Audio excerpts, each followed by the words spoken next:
These omissions often make Mario Kart 8 feel like a fancy import Ferrari with an old ham radio built into the dashboard. It's going to be noisy as an old ham radio. Now, if this is a brushed motor, brushed AC floor, what do you know about him?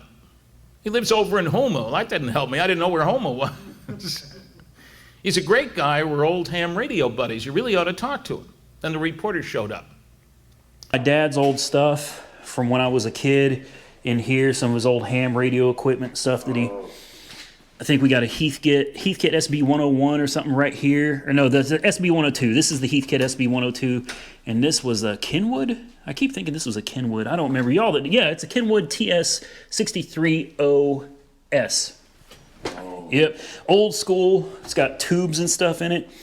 Lots of stuff. I still got to get this stuff moved. The bumper for Monkey Wrench Mike for the ML320. The pressure washer, because I'm going to have to hit that. Needed to find me. What ways could they do that? Well, I tried the old ham radio, MERS radio concept with that, and just get a teenage girl to want to carry one of these around, it ain't going to happen. So finding in this is a neat way. I showed this to them, and they thought, oh, they like the colors. There's purple, there's orange. Wait a minute, why did I not think about this? Oh my god, the old ham radio! The old ham radio! I gotta find it, wait a minute, oh my god. Okay, so guys, literally my mom always carries around a small walkie-talkie ham radio in her purse from when I was a kid. It's literally something that I had to do in Boy Scouts, and like, ever since then she's done it because it like reminds her of me. Oh my god, that's like my emergency communication with my mom. Okay, I gotta find my ham radio. Where the heck is it? Where is it, bro? I can't find it. It's not in here. I thought it was up here. Okay, it might be somewhere up here. Maybe in like a cabinet or something. No. Is it up in here? Oh my god. I found it. Here it is. Here's the receiver. Okay, I'm gonna go back downstairs. It sounded like Jonathan was in the car. What the heck was that? Okay, you know what? Anyways, that doesn't matter. I'm just gonna try to get the right frequency. All right. Let me get it. To the right frequency. Come on. Ah, got it. Okay. I think it should work if we press this button. Mom, are you there? Hello? Honey, what's up? Mom, I need you. Jonathan stole all the money you left. I've been stranded without food. He took my phone. Slept inside the room. For an office, the place was pretty barren. A desk with a plastic placemat and an old ham radio sat in the middle of the room, surrounded by wooden chairs and a few sparse bookshelves. There was a slight crackle in the air, and it took me a second to realize the radio was on. The static filled my ears as I approached. The sound got my head throbbing again, so I adjusted the frequency until the static became nothing more but low background noise. When another sound cut through the soft wall of static. A child's sing-songy voice, reciting a nursery rhyme, or what sounded like a nursery rhyme. My hand froze and chills skidded up and down my arms. Sticks and stones may break my bones. New York City. Okay. For a nonprofit event. I'm just going to pan around as you talk here.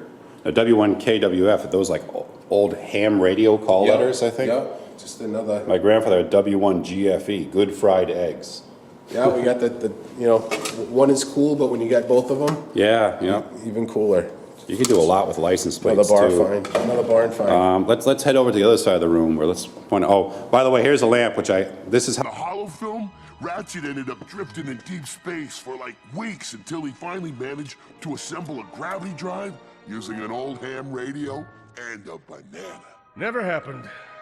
In reality, he just went home. Are you cooking meth? I don't know what's going on. I don't even know why hot plate would be on the list, but yes, number one, you can't bring a hot plate on the cruise ship. Number two, no ham radio. No, I'm sorry. Look, if you are an amateur radio enthusiast, if you like to fire up the old ham radio and talk to somebody across the world, if you like to get an entry in your logbook that you talk to somebody from Singapore when you're in a shack in Wyoming, you can't do it on the cruise ship. It is a prohibited item. You can't sit out in the middle of the sea and try to talk to other radio enthusiast. I don't know, maybe it interferes with the ship's communication, but I couldn't imagine dragging a radio on board to have some some sea to land communication. No ham radio. Number 3, this one doesn't seem weird to me, I don't guess, but weird nonetheless. You can't bring on a set of baby. And it's pretty fascinating because of all of the crazy technology we have, satellites and radar and all of this stuff. The technology that may have solved this whole thing is old ham radio waves, right? So at this point, it has gone back over Malaysia, turned at the pilots. Oh yeah, he lives over in Houma. I had the faintest idea where Houma, Louisiana was then. I've been there since, of course. We're old ham radio buddies. Great guy. They staged a launch of a radar reflector from a weather balloon and loudly just fine. I've seen a number of these. See, this is Heathkits, Swan. They're all old ham radio companies that don't really exist anymore, but they come from estates where a lot of them were used every day.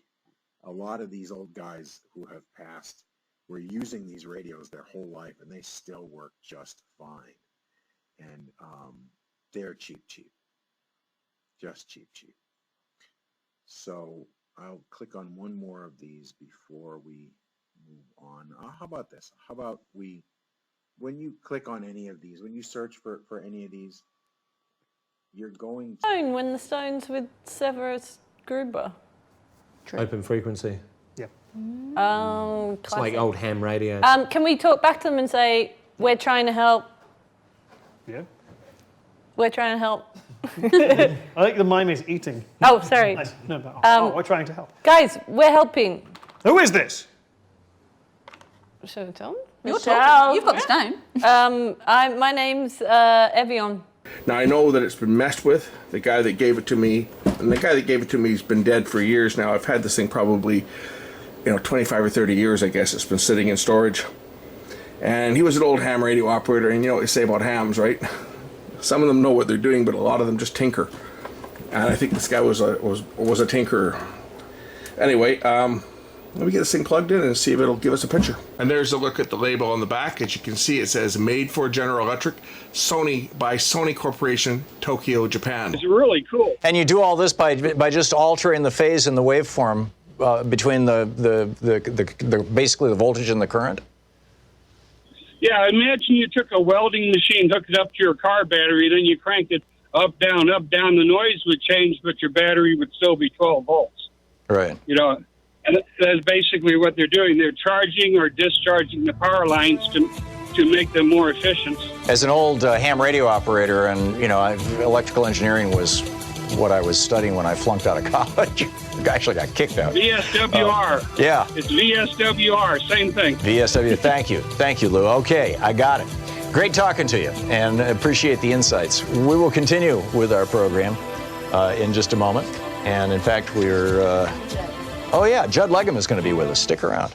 It's a time travel movie where a guy has his father's old ham radio, hooks it up one night, and finds out that he can talk to his father 30 years ago in the past, who was a firefighter, and he tells him things that keeps him from dying in a fire. And so they realize that these details that they share with each other, they can actually change the future, but in doing that, they accidentally let this serial killer survive, and he goes from killing 2 people back in these to killing 10 people. And so across time, you have a son and a father trying to solve this murder and get this guy.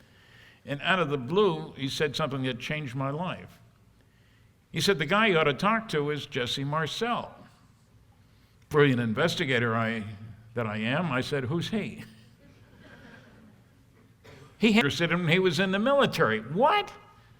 Where did that come from? He wasn't joking. I'd seen the article about the Roswell incident in the New Orleans and put in his hometown from Houma. And so I asked, well, what do you know about him? Well, we're old ham radio buddies. He's from Houma. That didn't tell me a darn thing, because I didn't know where Houma was. I've been there since to talk to Jesse, of course. He's a great guy. You ought to talk to him. Cheers.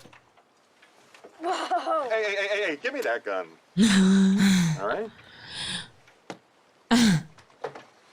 What's this, Dad? Oh my God. John, it's your dad's old ham radio.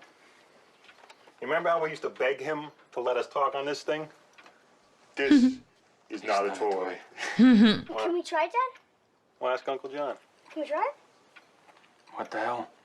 For example, it turns out that string theory requires our universe to have 10 or possibly even 11 dimensions. Anyway, I just wanted to show you guys my little conversion setup for the older, more obsolete formats that I do in my secondary workshop, also known as my old ham radio shack, although I don't have any equipment set up in here anymore other than the video gear.